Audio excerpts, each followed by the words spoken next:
All right, we're live. Okay. What up? Top Gun Maverick is not fantasy. Nor sci-fi. But is it horror? It's a fantasy. It is sci-fi. yeah. It's The somebody's most it could be argued as sci-fi, but it's realism. The technology in it exists. Yeah. Well, welcome to Fermented Fiction, where we do not consider Top Gun a sci-fi or a horror or a fantasy, though it is a fantasy, as Jeremy pointed out. Thanks for joining us once again. We have in the studio, which is Colin's attic, Jeremy and Colin. There's their digits there. And then we have Travis and myself hosting as always. So welcome back to the show. We're going to get this one right on the road. So first of this series, which I guess is not really a series. The first one we're going to do right now. What? We're not going to life update? Are we not doing that anymore? Yeah, I guess we could life update. Sure. I shaved. Okay. Yeah, you're looking pretty clean. Looking pretty clean cut. Why are you so clean? That is, actually, it was an accident. I was trying to trim it, and I screwed up. Sorry. Jeremy's on it. Yes, how dare you? I got it too short, so I just took the whole thing, and now it's grown back a little bit. I got something in the opposite direction, so I'm actually growing this side hair out a little bit. It's not good. It's not good. It looks like that. See? Oh, yeah. Real upsetting. Yeah. Costanza. You got the Costanza. This is your future. Anyone who has Dutch blood. Maybe. Dad hasn't lost his completely. No, Dad's is a lot better than mine. Make it to 50. So I'm doing the opposite. I'm growing this out to show Deanna that my hair does look like Danny DeVito's hair, because she doesn't believe me. I told her. She doesn't believe me. Like yeah, my celebrity. Yeah.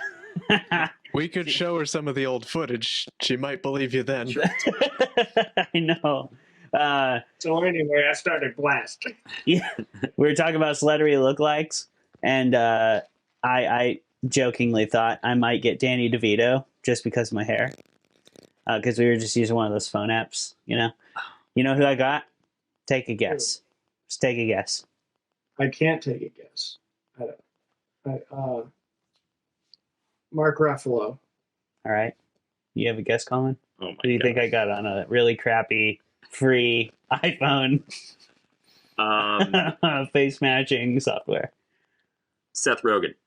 Okay. I don't know, it's hard to say. Who's got a really, really pointy face? I know who I get compared to the most. Jafar. Jafar. From Aladdin. Just regular Man. cartoon Jafar. Like that. I got Kanye West. Oh. Not once, but twice. Twice I got Kanye West. Yeah. I was wearing this beanie the first time and the goatee. So I think, it's mostly the goatee doing it. Because then I took my beanie off, still got Kanye West. They're just looking at the goatee. They picked the you were goatee. banned from Twitter for sure. Yeah, oh yeah. Yeah, I'm actually... I was going to say, they looked at you and they were like, is he an anti-Semite? I know, it's really unfortunate. It's really unfortunate. Yeah, I'm not the app Kanye just West. checked to see if you would pull off a pointed white hood. And, yeah. Yeah. They thought you looked great in it. My It's brother is upsetting. not a Nazi. He's not anti-Semitic. No. He's not a Nazi. Neither of those things. He's not wearing a Nazi uniform. I also am not a multi-platinum selling rap artist. He gets that a lot, though. Yeah, he does have a Haven't sold chain on. Single rap album. Hardly. Maybe 10 of them. Yeah, not very many. No. I remember a Pokemon Double digits. song. I've released a rap album. I have not sold it. Oh. It's out there. It does exist. See, look at all this we would have missed if we hadn't have checked in. It's platinum in Hey. the Philippines. You're right. I'll give you some nucks for that one right here. Oh, the Nux. All right. I stand corrected. The audience stands updated. You're f***ing welcome. Thank you, Travis, for making us do our due diligence, making us be reasonably good talk show hosts. Somebody's got to do it. Just wait. All right. Add more beer. Let's ride. we're gonna get to some books. We're gonna get to some brews. We're gonna ferment this fiction, both literally and figuratively. Travis has his dice. I have my dice.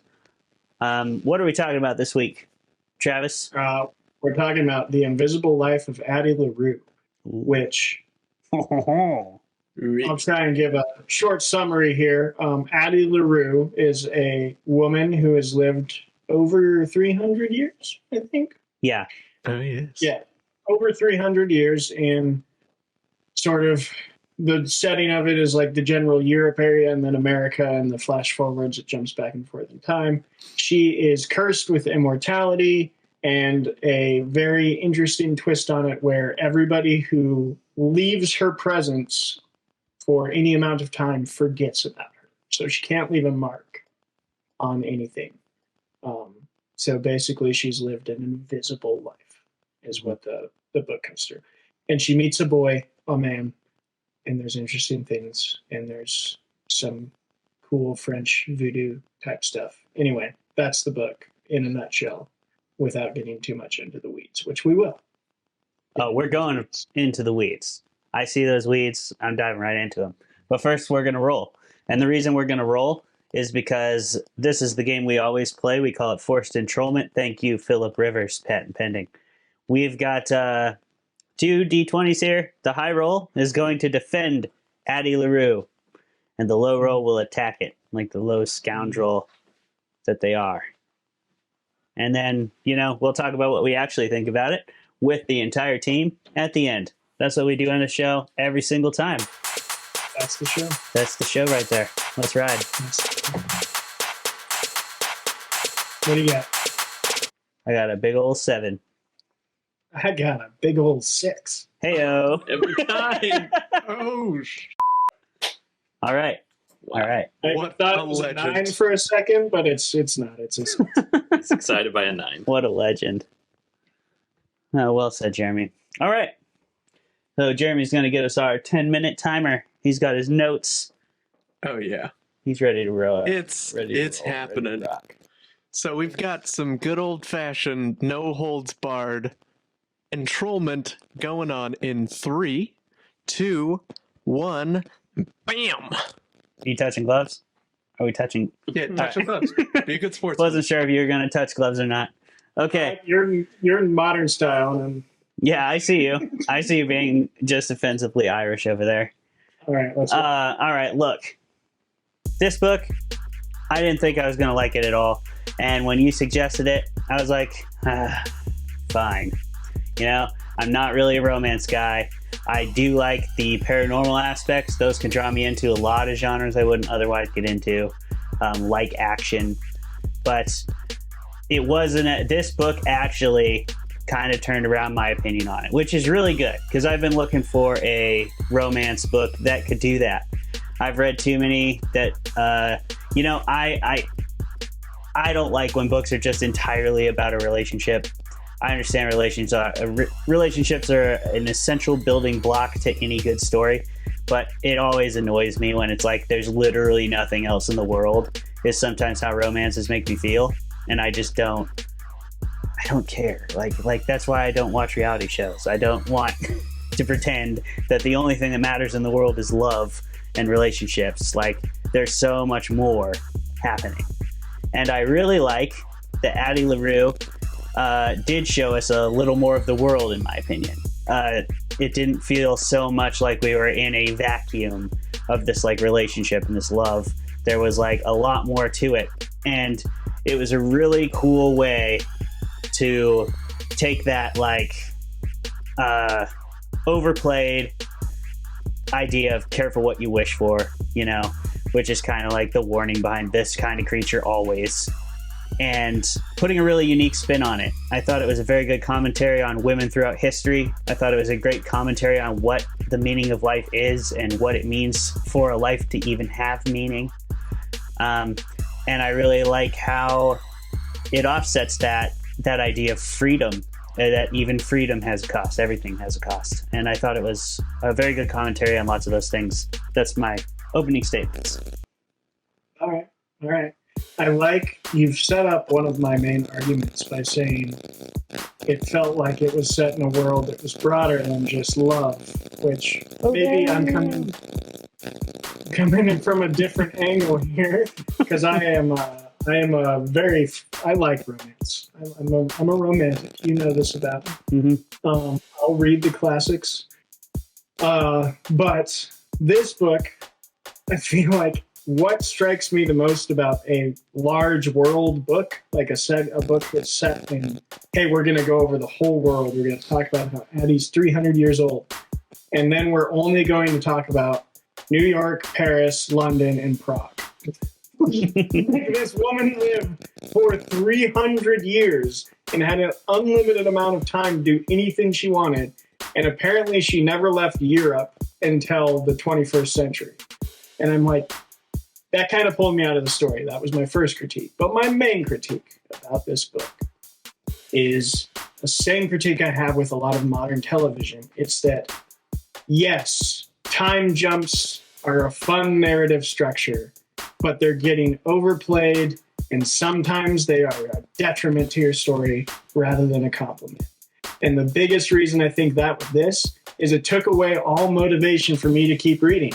Because when I'm reading the old time story and I'm thinking, what's going to happen to Addie? Well, I know what happens to Addie because I'm jumping forward in her life and I'm getting the sense of her past all of this. So I've already resolved this story. Why am I reading it? And then I jump to the modern day and I have the same question. What's going to happen to Addie? And the only real conflict besides the romance is figuring out what's going on with her and with Henry. And then once you know what's going on with Henry, it's kind of just like, okay, how do we get rid of the Shadow Man? And that's like, it didn't keep me sucked in. It kind of just got to the point where I was reading this book and I was like, okay, a woman walks around France and is depressed. Okay, a woman walks around New York and is depressed, but now she's depressed and in love. She'll try and get out of both of those things. But I don't know. Yeah, the one high point of the book, to give one high point, and this is also leading into a low point, is that I did like Luke was a pretty mesmerizing villain and not used enough. Well, not used right a lot of the times. Because once again, I knew kind of what was going to happen with him every time. Like, she's going to find a way to keep pissing him off. And, like, you get a sense of what Luke wants from the very beginning. And there's not a lot of motivation to keep reading about Luke's desires for Addie. He kind of plays his cards pretty fast. And you get the narration from Addie's point of view of, like, oh, this is what this evil thing wants, and I'm not going to give it to him. And then Henry throws a bit of a wrench in there, but not a big enough one to make me care a whole lot. Well, I think that Luke represents a lot more than like what just simple human motivations he has himself. Like, he represents so much about where human desires and motivations come from in the first place. And I feel like he's less there to be a direct adversary and more to be like a conceptual looming umbrella that they kind of have to live under all the time. You know, it's kind of a commentary on how we kind of owe our souls to whatever we want the most, you know? And once you get it, you're just going to want something else. And his motivations are simple there. He wants to collect souls, right? But that never-ending loop of never being able to be satisfied is a classic play on, you know, that theme's been in mythology forever. That's often punishment that's been used throughout, like, Greek literature all the way back. But it's nice to see it kind of revived because this is a fable. And I like that it felt very organic to me, like it fit in the story. It fit within the lens of human relationships that we were exploring through Addie. And I felt like the way we learned about her as a character was similar to the way you would learn about somebody that you're in a new relationship with. You kind of learn, at first, she's hiding a lot from us, and then we kind of learn where she actually came from, and then we learn even more. Once, we learn Henry's curse and everything, we start to move past just learning about Addie, learning about him, and then seeing them together. And then, like you said, the danger becomes getting rid of the Shadow Man and kind of like getting rid of that, like, Henry's going to die and I'm not. Obviously, that's the new conflict when they kind of join forces. But that never-ending cycle is still there. I mean, there's so much tension that gets built and rebuilt every time he dismantles it. 2-minute warning. And I thought that was well done in the book. I think if you're going to have your villain be like this overarching metaphor, allegory, or whatever word you want to use, or our desires, which you're right, Luke is, 3/4 of the book, Addie's solution to fighting that is being stubborn in her desires. And I just don't think that I was sold enough on her growth towards the end. And like, what is it saying about her growth? It took a guy. Like, you're right that it had a lot of like feminist themes throughout, but then what does it take to jar Addie out of that stubbornness? Because that is how she combats Luke for most of the novel is, F you, I'm just going to like make this right. I'm going to make this work for me because in spite of you.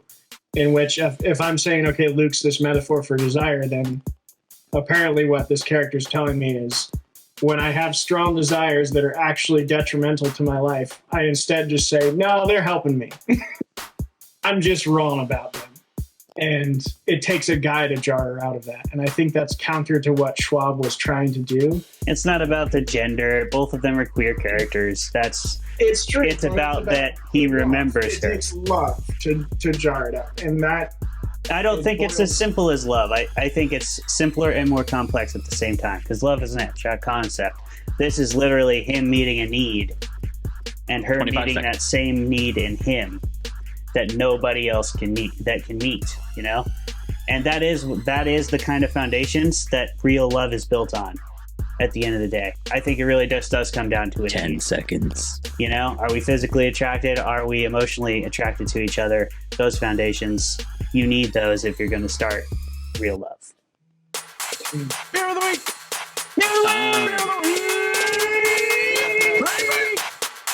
You're talking from a little more experience than me right there, man. That's not my fault. Yeah, that sounds like a you problem. I didn't big dog you. I could have been like, well, maybe you'd know more about Luke if you finished the book. Because I did get close. I'm talking about the fact that you're talking about like more, love, deep love, and you're married, and I'm over here like, man, I'm working on it. Yeah, try harder. You've dated more people than me. Wow. Scandal. True chains. Scandal. You're like Addie LaRue, just fluttering bedroom to bedroom over here. Oh, you quit with that. I'm kidding. Travis doesn't do that. Travis doesn't flutter. Oh, yeah. Beer of the week!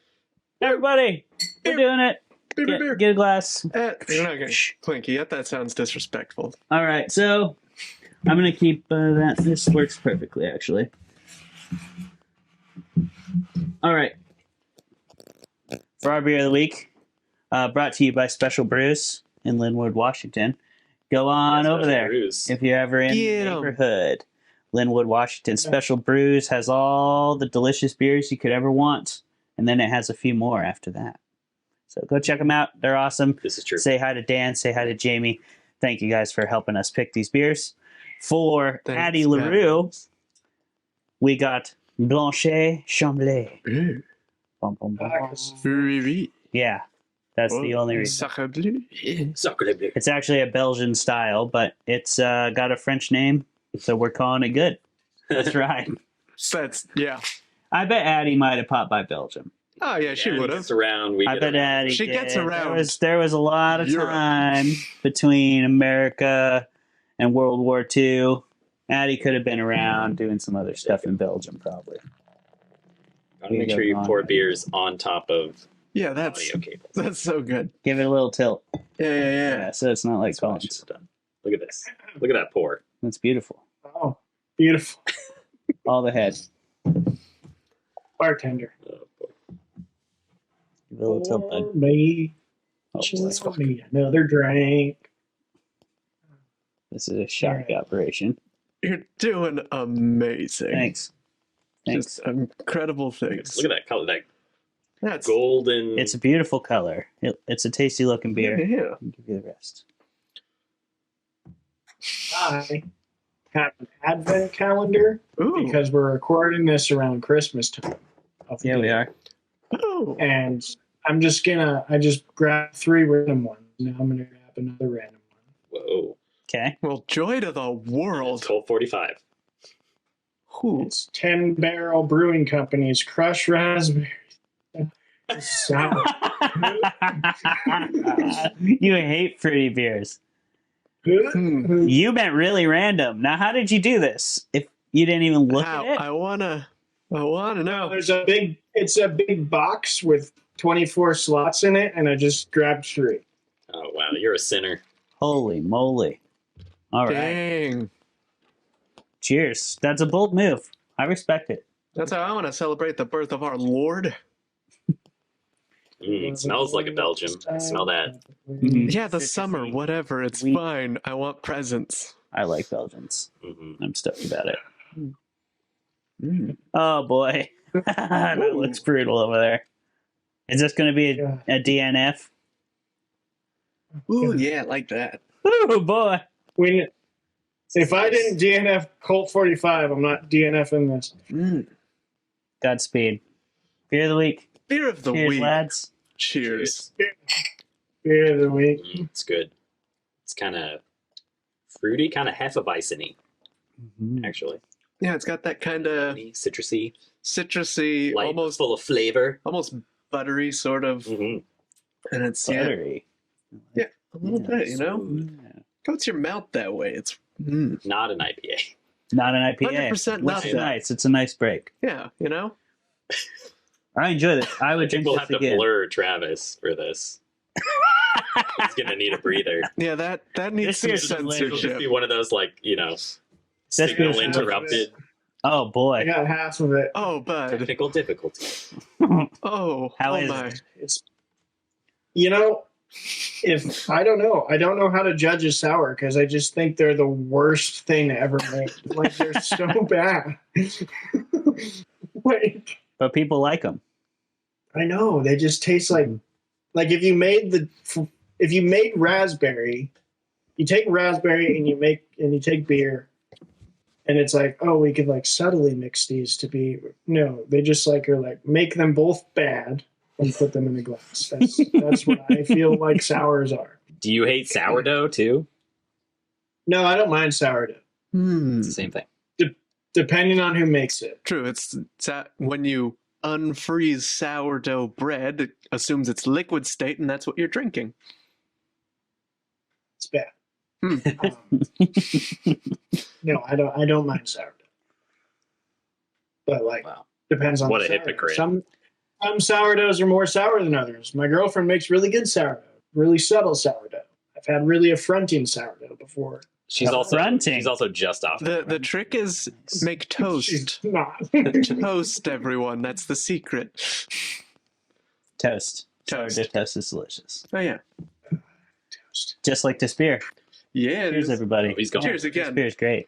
Yeah, you. Sorry, Trav. I wish you were drinking this delicious white Belgian with Man, us. this but you're not. can't get better than this. I'm only sorry that I don't feel sorry for you. We're done. Go purge. Moving on. All right.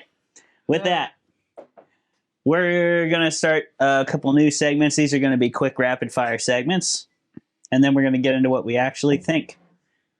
All right. So maybe for this one, you guys want to just have your screen on?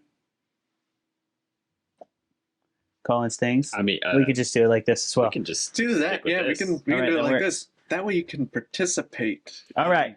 Segment number 1.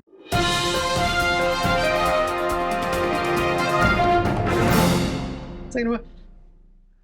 Colin is taking on the role of looking up something interesting about the author or the filmmakers or the television showrunners of everything we're going to cover from here on out. He's going to find something interesting. I'm the deep dive guy. He's doing a Easy little guy. deep dive. He's diving deep, but we're not going to stay down there too long because we only got so much oxygen. Colin, what's interesting about this book, this author? What's going on? All right. So, our author here was originally planned to study astrophysics and change directions into art and literature. And she came out as gay before she published many of these books. And she's written several books. And she originally got this idea for this story from thinking over Peter Pan and the idea of forgetting who you are and not being remembered. She also she published First Kill, a short story within an anthology called Vampires Never Get Old, Tales with Fresh Bite, which was published in 2020. And she is writing the screenplay for a Netflix series based on that. Okay. I don't think she's writing by herself. I think but she's part of that. Right. So that's a sick. Netflix series based on that short story. What's it called? That was Fresh. I scrolled down too far. Too deep. He's too deep. First No, that's Kill. just the subtitle. First Kill. It has the classic Spider-Man kiss, male, female, one Okay. each upside down for one Okay. another. You always remember the first bite, something like that as a tagline. But not Rambo. Yeah. Not First Kill Rambo. No, it's not that first kill. First Kill That's First Blood. That was published 2020, that short story, and then The And it's Invisible Life of already- Addie was also published in 2020, and that is also going to be a film. That makes sense. She has a very popular magician series called. It's like The Darker Shade of Magic. Yeah, I saw that Yes, as I that was is looking exactly. at the Shades of Magic. Ooh.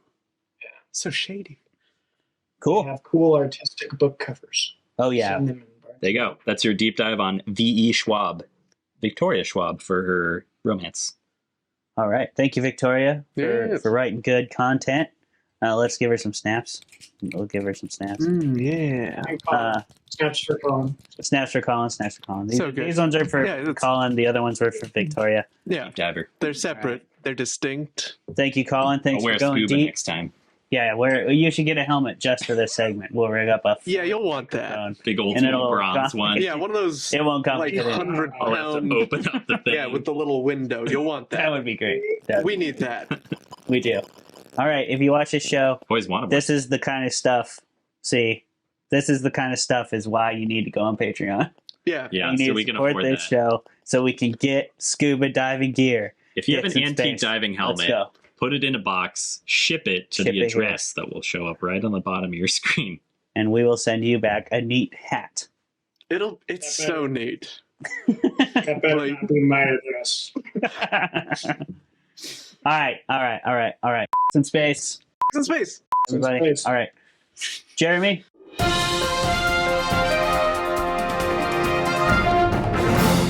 Okay, so Jeremy's going to do a new segment here, everybody. This segment, we're going to call it I Have Thoughts, because when Jeremy listens to us do this debate, he's over there with a little notebook. yeah, if you've ever seen the little notebook, so half of it is filled with gibberish. If you're seeing this, So that's not that little. it's look, it's littler than a standard. Literally a Read dwarven notebook. cipher. No, look, I got bored at work one day, invented an alphabet. I texted you all about this, and it's yeah, you Yeah. you forfeit the right to act surprised. You have thoughts. So Yeah, I Jeremy do has have some thoughts, thoughts. and that's one of them is that, and the rest Yeah, of that them was are, one of the thoughts. So the first thing that I noticed about this book is that like every time it set up a plot device, I knew exactly how it was going to play out for the rest of the book, and I was totally right. But also, it was enjoyable to read, even though I was going like, so what's the point basically the entire time. Mhm. Addie wishes for freedom. This is point number 2. That's 100% just not at all anything like what she ends up getting. Luke is framed as like a monkey's paw. I think he's just a dickhead. He might just be a dickhead. Yeah. And which brings me to my next note I've written down here. Luke is just victimizing the neurodivergent. Just all the people who can't realistically function day to day without medication. He's just like, I can help you with that. I am medication. Like, you know what's better than therapy? A curse. It's great. But, you know, and I mean, Travis, you can maybe answer this at one point when we get to talking about it. Like, what does he even need the souls for? Like, I guess he eats people, whatever, but he's never like, oh, I need souls. Yeah, soul juice. It's he's on He the runs liquid on diet. soldiers. How do you think he gets around so fast? He runs Yeah. a brewery that he makes his brews with souls. Yeah, That's all the secret holes in the wall. Yeah, you can't really. Addie LaRue was going to become a delicious raspberry sour. For somebody to just, Delicious, just simply and forget delightful. about. Yeah, Addie LaRue. you forget how many you've had, so you just keep drinking more. That's his end game. That's his I end think. game. Yeah, That's his end game. and Mind blown. so yeah, there are several times in the book where Addie gets into like physical danger, and I keep wondering, you know, she's been alive at times like 50, 100, 200 years, 300 years at one point, and she'd never learned any like hand to hand in Right. any of that time. If I was alive and immortal for all that time, I would know hella Krav Maga, just be tearing through dudes with no explanation. I have a debate to that thought because that actually kind of makes sense to me. Mhm. In most martial arts, you can get pretty good through self practice, but to be an expert, you need somebody who can teach you and be a partner consistently, and that'd be impossible for Addie. Is it, or does she just need to run up to a martial arts instructor every single day, kick him in the and see what happens? She can do that, and he will never ever see it coming. True. She could also probably just like watch martial artists every day, and if they like start to come to kick her out, she just has to leave and come back. Yeah. They're going to be pretty focused, you know. Mm-hmm. That's interesting, though. It would be difficult. It'd be difficult to learn a lot of things because ongoing relationships with mentors are definitely like pretty important to most like next level learning, I think. Yeah. The only other thing which makes even more sense for her to try and learn that she doesn't, and this is my last thought, by the way, like she never at all, like that we see in the book, she never like tries to figure out more of what Luke is or how to best him, how to beat him. Yeah, that annoyed me. She just like lives with this mutually sustained hate boner until they do something else. 300 years. Until they do something else with It that really hate annoyed boner. me that she didn't like. Okay, curses are real. There are demons. Like, did she study the Bible? Like, wouldn't you go out and try and find occult people that know something about this? Like, wouldn't you research? Because, you know, there's lots of different world religions. You know, is this guy a Judeo-Christian demon? Like, where's he from?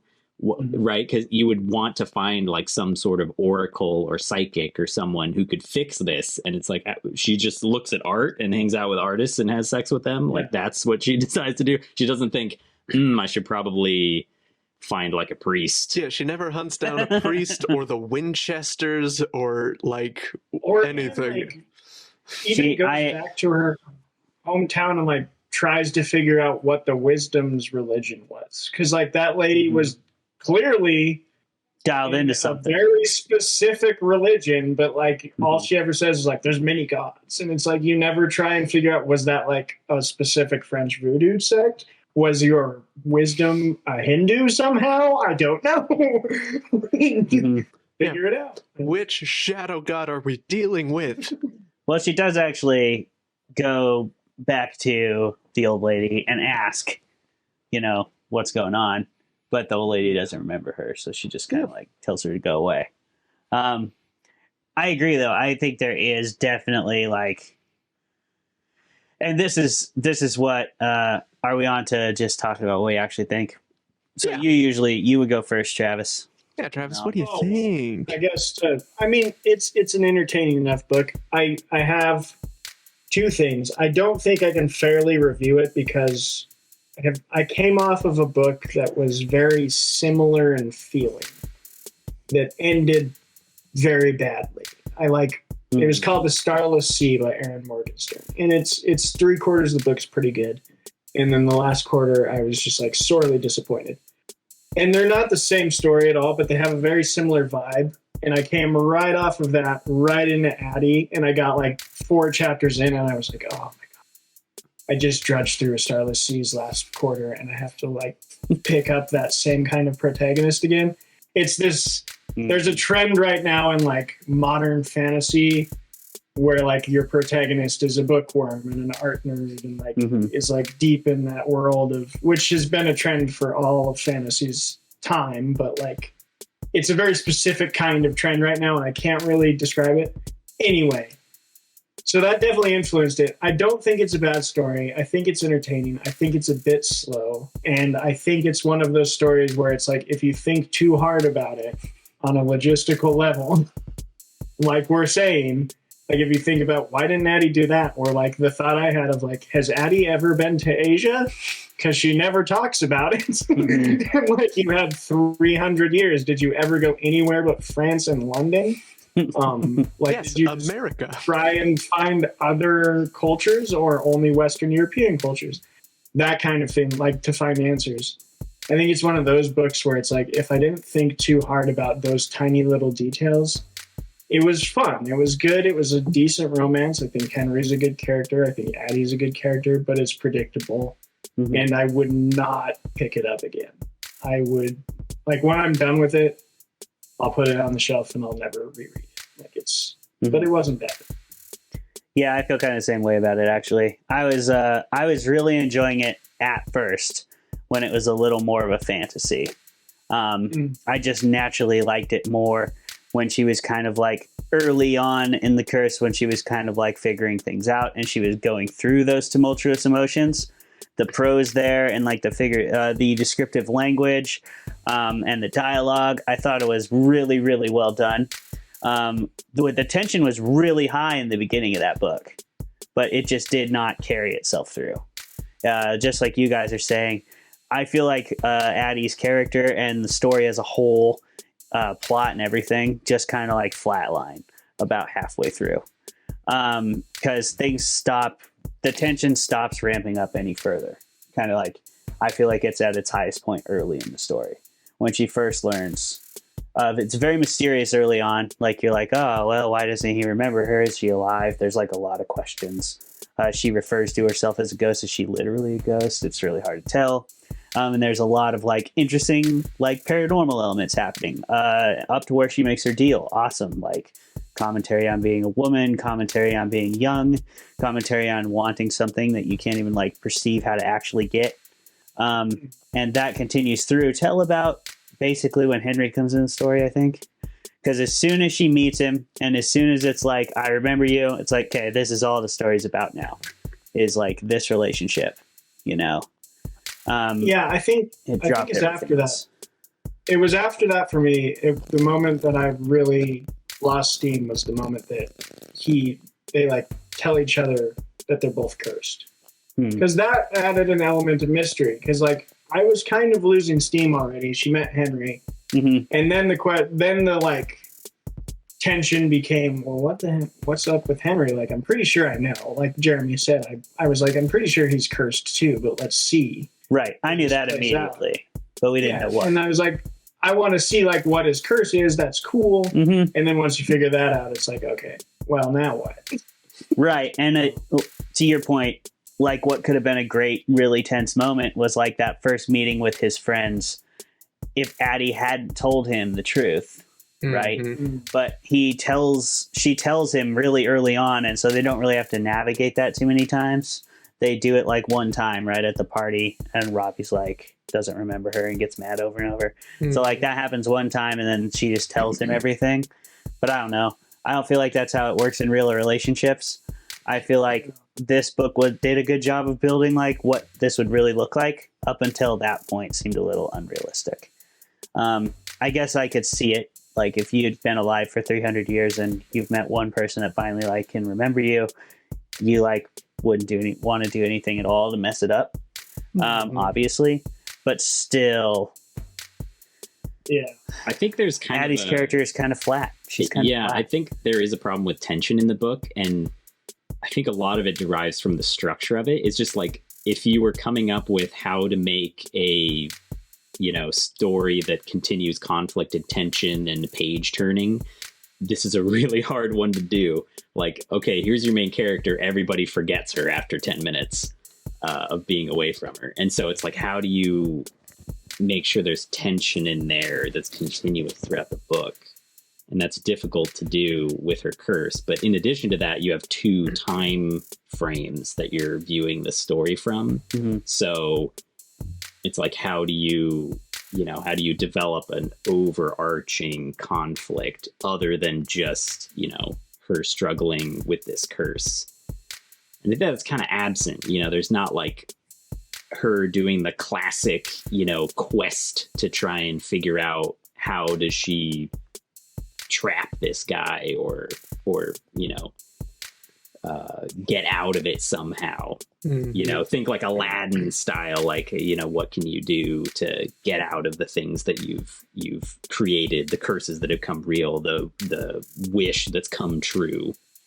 Yeah. That's where I think, like, I almost think it would have lended better to a linear timeline and split Yes. the characters. Like, I would love to have I would have loved to alternate chapters between Addie and Henry as they progressed through their lives and then met at the end. Yeah, and like you said, I mean, if her character is similar to one you've already read recently, well, you're going along with her for 90% of the book, right? Yeah. There's not And, a big section of other characters for very long No, and to break it up. I do think, actually, I do like that she didn't go on that like classic quest, because that's what you do in every monster story ever. I do like that didn't happen. I like that her character tries to transcend it rather than conquer it. I think that's an interesting way to look at like mental health, which is another thing that any book like this is kind of commenting on. Yeah. I don't think it was well executed, because I don't think Addie LaRue grows as a character from the time she figures it out.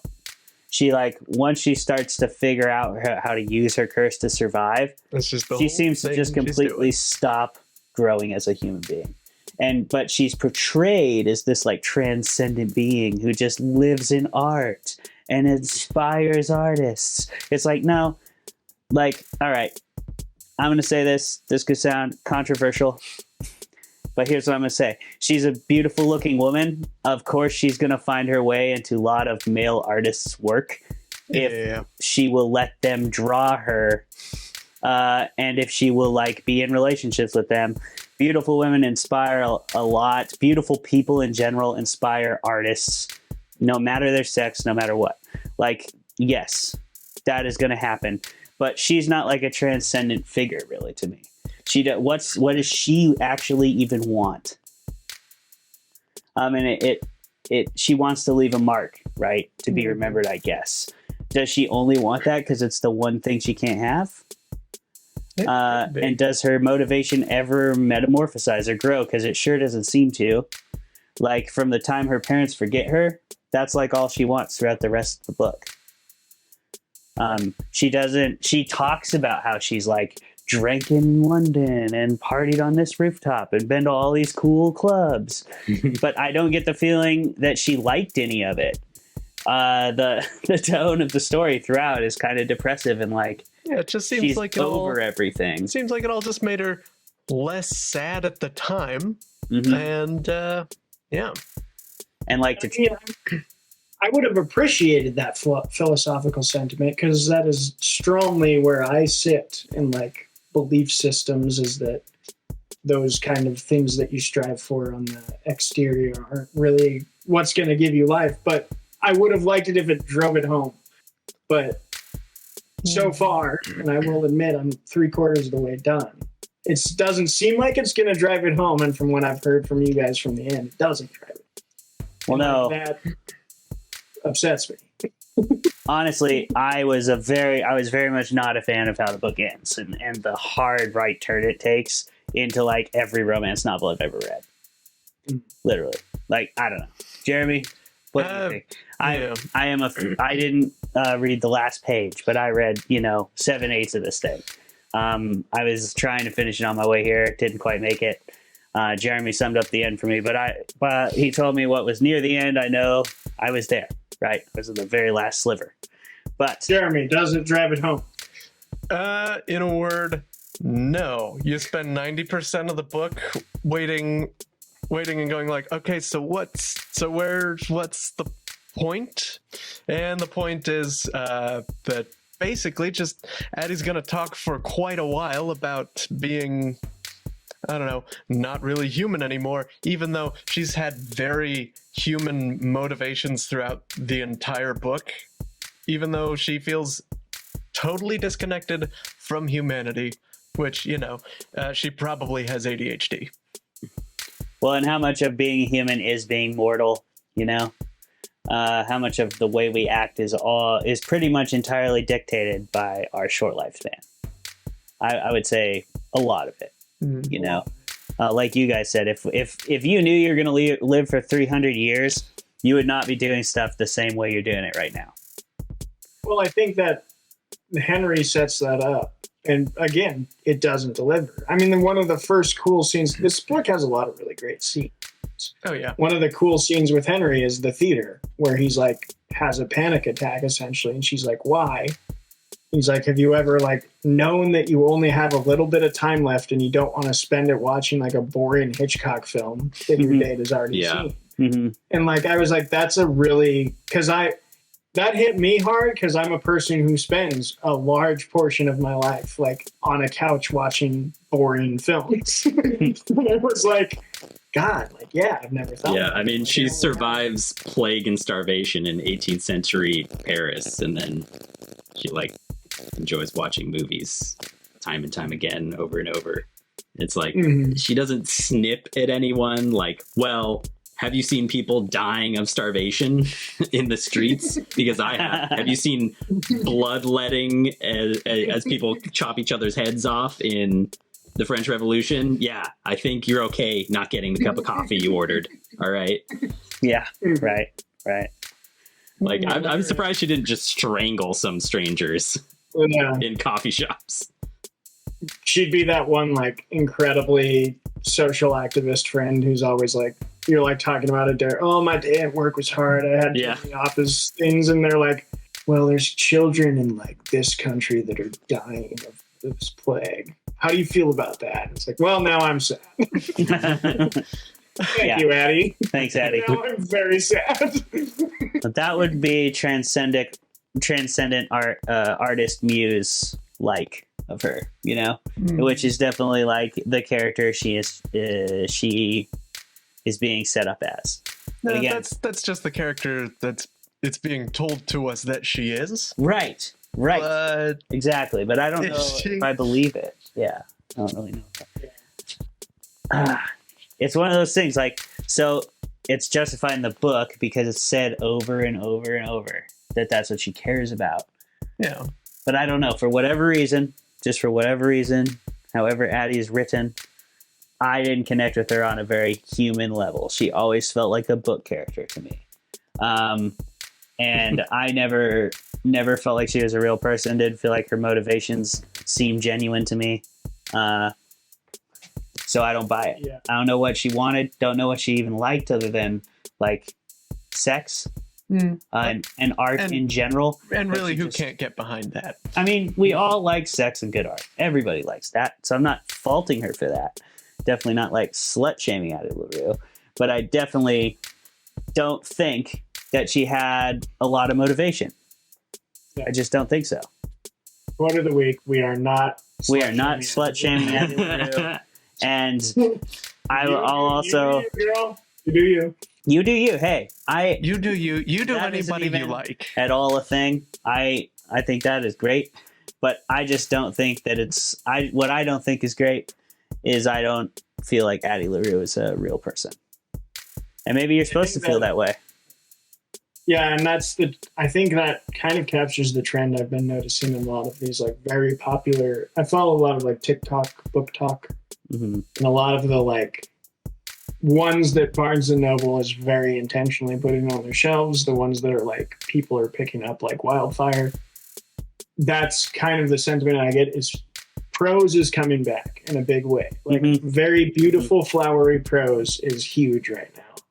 And a lot of that, there's not a ton of purple prose, baby. Behind it, purple prose. And I think Starless Sea was that same way. Like we could talk about that in the future if we want. But I came off of 2 of those, and I was like, I'm tired of purple prose. Just get to the point.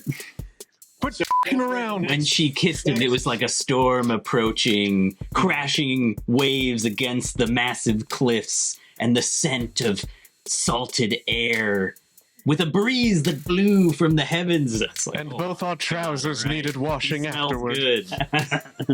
This book I'm going to read is It was not that this happened. It was not that this happened. It was not even that this happened. Then what happened? That this right. that list thing. That's that I see that a lot. Which I thought the writing was really good. Like the writing's great. It was really good writing. Well it's just that I was really annoyed at the times when you were in the past and it was present tense, and then it would say, in time she would learn that she had to do this in order to do that, but for now blah blah blah blah blah. And it's like, okay, well, now you're the narrator jumping in telling me stuff that hasn't happened, which would be better to put in the future New York scenes thinking in the past.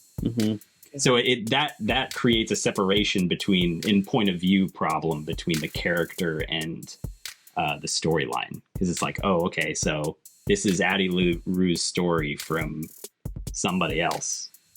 Yeah. Which is also very odd for present tense stories, which is the go-to for young adult fiction.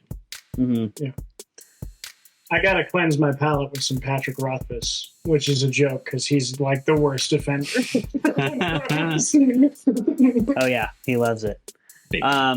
I like it too. I mean, it definitely finds its way into my writing too. Writing artistically is fun.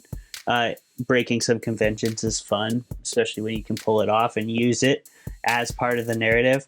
But I think it can very quickly be overdone. And this book was definitely guilty of it. In fact, so in my little notes here, I'll show this to the camera. I wrote the evolution of Addie LaRue. I don't know if you can read that very well. My handwriting sucks, but basically up here. So I have like up here, it's bad, right? It was a cool fantasy. It was in the past. We have evil gods.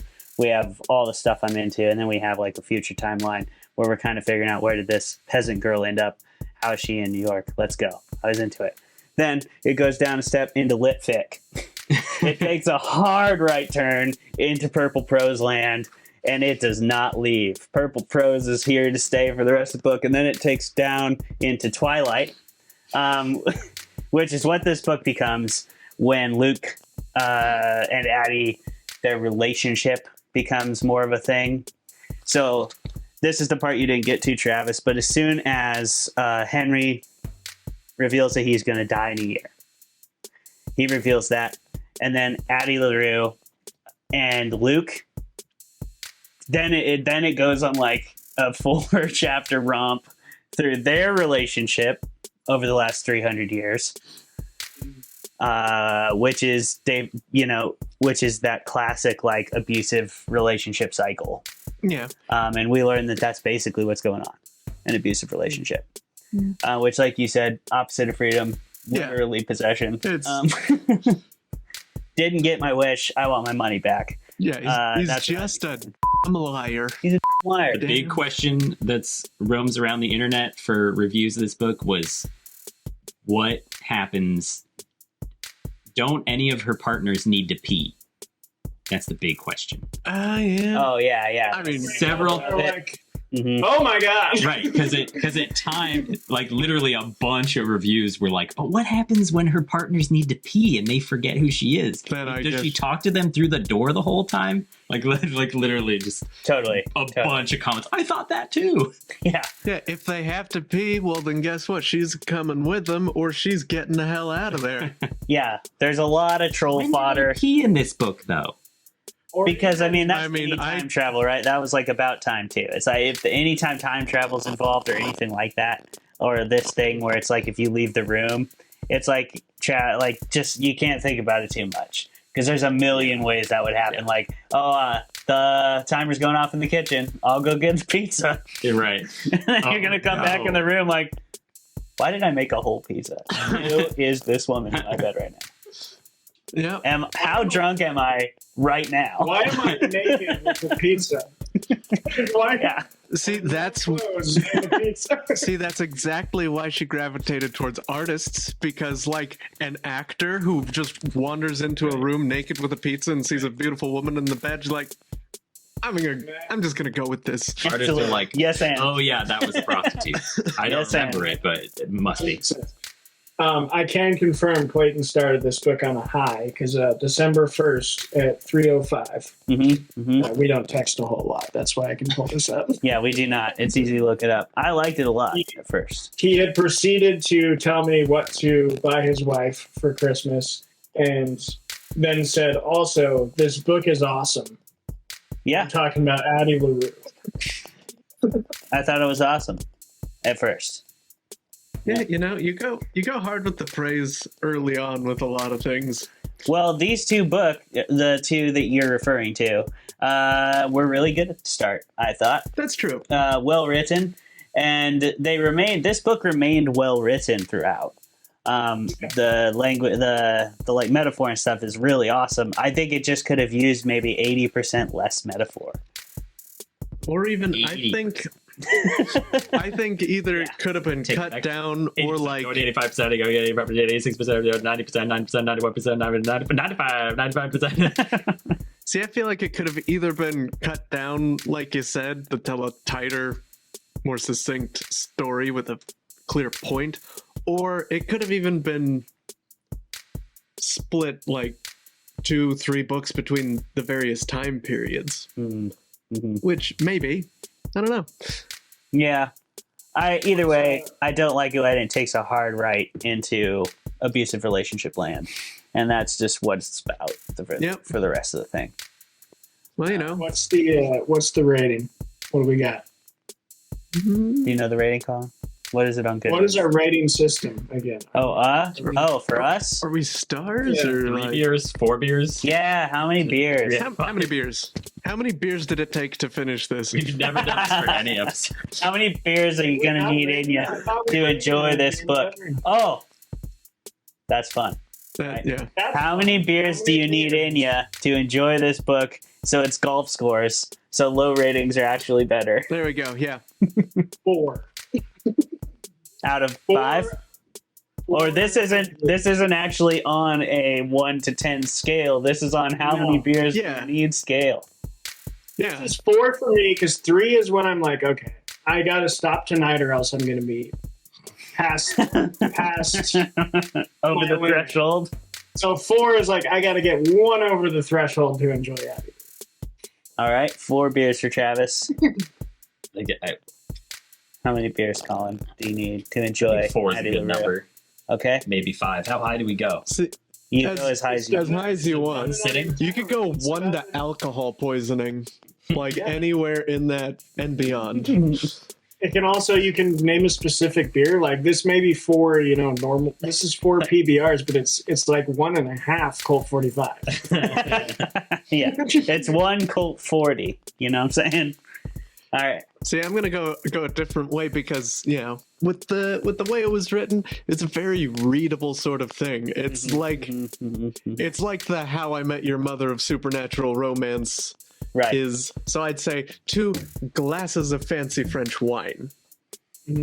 Okay. Or perhaps 1 glass of tasty brandy. Ooh. Yeah. One night stand with an artist. Yeah. I think I could do it in two beers. I still enjoyed it. I like the writing.